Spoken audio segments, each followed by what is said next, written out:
Well, we know the competition is going to be fierce between the Pacers and the Thunder, but listen to this. The mayor of Oklahoma City is giving major praise to Indy. In an editorial today in the Indy Star, he said if it wasn't for our city, their city may not even have made it to the finals. I talked with the mayor of OKC about it earlier today. Mayor, thanks for joining us. So I saw your editorial that you wrote. It was in the Indy Star. I've got it right here. And the headline says OKC, the mayor says OKC is in the NBA Finals thanks to Indy. That's pretty high praise to this city. What motivated you to write it? Well, by the way, hold that up. I got to see this. I never get to see the print edition. Yeah, I got to see how. Oh, yeah. Wow, look at that. That looks great. The historical tie to Indianapolis is so pronounced here in OKC that it just seemed regrettable if I didn't acknowledge it. And I've had so many people come up to me in the last week and say, like, wow, isn't that crazy? We're going to play Indy, and isn't that poetic, after how much in Indianapolis, was our inspiration for what we are today. And it's not like everybody in town knows that history, but I'm certainly a student of our city's story. And I would say a lot of people do. In Oklahoma City, I often say we're the most mission-focused community in America. Like, everybody really kind of knows our Renaissance story. They know all about maps. They know when it passed in 1993. They know, what it built, and they know kind of every milestone along the way. We have a city here full of people who are very mindful of how far we've come, are excited at the new developments. And there is a sense here for practically 30 years that, like, there's just something new happening every month. And it's like been uninterrupted now for decades. But it all started, as a lot of people here know, with the defeat over the United Airlines maintenance facility to Indianapolis. I'm conscious of the fact that in the long run, that was not such a great deal, and Indianapolis did not get very many jobs out of it, and they did not stay very long. But that's sort of irrelevant to the story, because the defeat in 1991 is what served as really a wake-up call for us and a catalyst for the initiative that then Mayor Ron Norrick proposed in 1993, which has unquestionably put us on our current trajectory. And so that was MAPS, Metropolitan Area Projects, a temporary 1-cent sales tax to build basic quality of life amenities, especially in downtown, including the arena that the Pacers are going to play in Thursday night. And, the rest is history locally. And so it just seemed like a nice thing to note that significance of that moment. Because in some ways, it kind of has come full circle to have the Pacers and the Thunder playing each other in the NBA Finals in 2025. And just to bring people up to speed who may not be familiar, and I'm not asking you obviously to recite your whole editorial, but essentially the backstory is you were losing business to Indianapolis, and you decided to kind of ask, well, why is this happening, right? Yeah. So this particular economic development project, it was like if people remember, what was it, like Google headquarters, I think, it's Amazon too. That was right. If people remember that from maybe about 5 years ago, I think United Airlines maintenance facility circa 1991 was the version of that from the early 90s.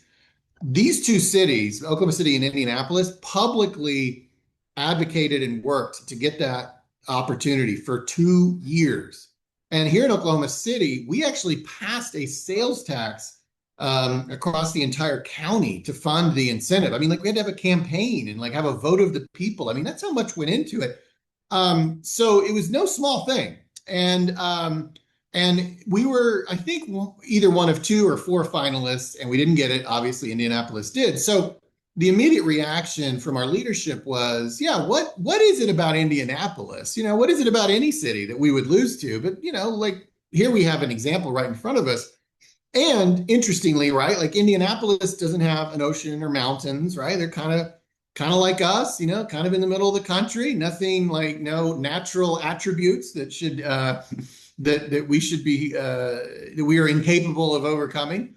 And so Mayor Norrick got on a plane it's part of his story, that he went on a plane. He went to Indianapolis to actually lay eyes on the modern Indianapolis in 1991 and see what was happening there. And he found a city with a vibrant downtown.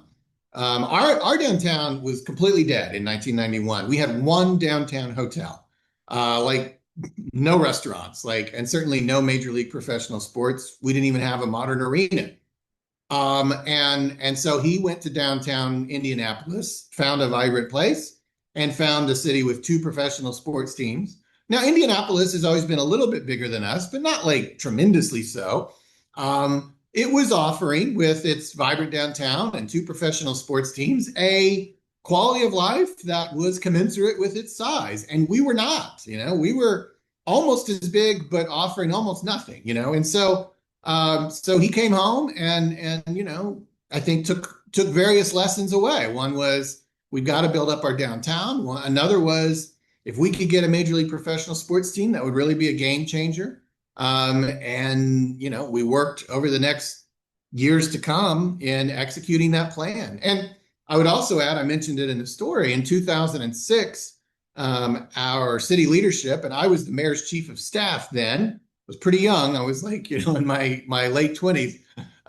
We all came to Indianapolis and toured all of your sports facilities, including your arena.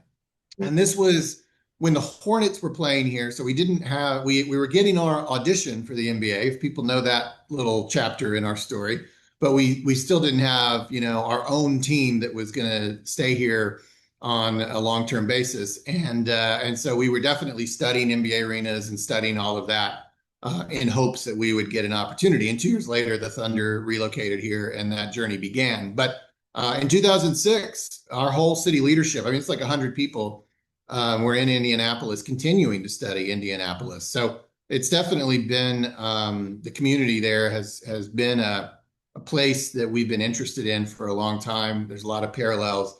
And, now here we are. We're the 20th largest city. I think we were like the 37th largest city when I was born. We're the 20th largest city. We have the lowest unemployment in the entire country this month. We have, the NBA finals. We just recently finalized having 7 events here for the 2028 Summer Olympics in Los Angeles. We have the Women's College World Series going on right now, which is also one of the great events in American sports. There's just so much going on in OKC. This is unquestionably kind of the city's golden age. But a lot of those roots trace back to our envy of what Indianapolis had in the early 90s. But imagine you're still going to cheer for your Thunder. Oh yeah, no, we're very, very grateful, but not so grateful that we don't want to blow you out 4-0. Yeah, sure. All right. Hey, Mayor, thanks so much for your time. Really appreciate it.